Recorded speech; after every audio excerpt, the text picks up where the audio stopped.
انسان مر سکتا ہے لیکن نظریہ نہیں مرتا، تحریک نہیں مرتی۔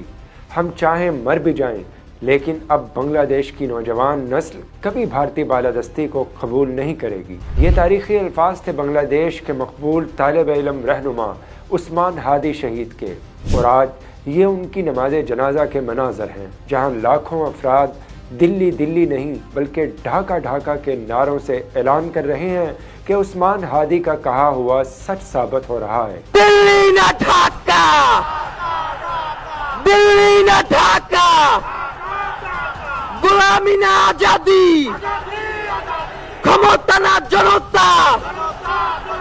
یہ جنازہ صرف ایک شخص کا نہیں بلکہ بنگلہ دیش کی نئی سیاسی تاریخ کا اعلان ہے۔ پارلیمنٹ ہاؤس کے بالمقابل ادا کردہ اس تاریخی جنازے میں ملک کے چیف ایگزیکٹو پروفیسر محمد یونس نے بھی شرکت کی۔ انہوں نے عثمان ہادی کو خراج تحسین پیش کرتے ہوئے کہا کہ عثمان ہادی ہمیشہ بنگلہ دیشیوں کے دلوں میں زندہ رہیں گے۔ نماز جنازہ میں ڈاکٹر شفیق الرحمان، امیر جماعت اسلامی بنگلہ دیش اور طلبہ انقلاب کے رہنما نہید الاسلام اور دیگر سیاسی اور طلبہ قائدین کی بڑی تعداد بھی شریک ہوئی۔ آنکھیں اشکبار تھی، دل غم سے بھرے ہوئے تھے، اور یہ جنازہ عوامی طاقت کی تصویر بن چکا تھا۔ بالآخر عثمان ہادی کو لاکھوں سوگواروں کی موجودگی میں ڈھاکہ یونیورسٹی کے قریب قومی شاعر قاضی نذر الاسلام کے پہلو میں سپرد خاک کر دیا گیا۔ عثمان ہادی بنگلہ دیش کی نوجوان اور طالب علم سیاست کا سب سے توانا نام تھے۔ وہ انقلاب مانچا اور طلبہ انقلاب تحریک کے مرکزی چہرہ تھے۔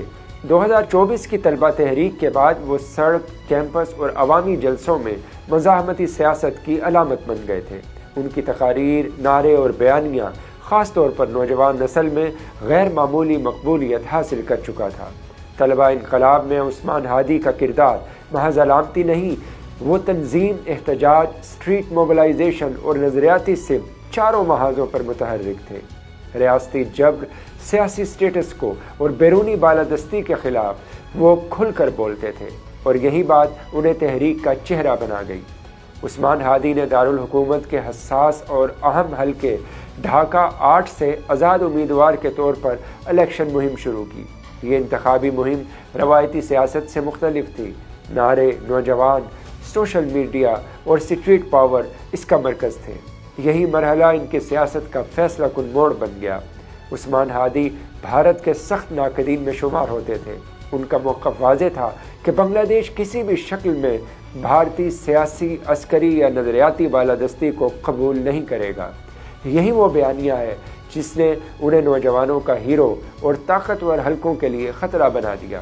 گزشتہ ہفتے ڈھاکہ میں الیکشن مہم کے دوران نامعلوم افراد نے عثمان ہادی پر نماز عشاء سے واپسی کرتے ہوئے فائرنگ کی۔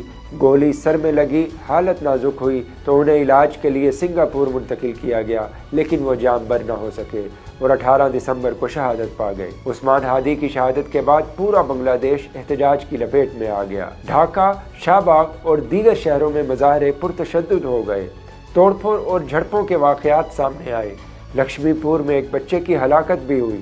مشتعل مظاہرین نے ملک کے 2 بڑے اخبارات دی ڈیلی اسٹار اور پورتھومولو کے دفاتر اور پرنٹنگ پریس کو آگ لگا دی، جسے مظاہرین اپنی نظر میں جانبدار کوریج کے خلاف رد عمل قرار دے رہے تھے۔ اسی دوران مظاہرین نے بھارتی سفارت خانے کی جانب مارچ کی کوشش بھی کی، جسے پولیس اور سیکورٹی فورسز نے رکاوٹیں اور اضافی نفری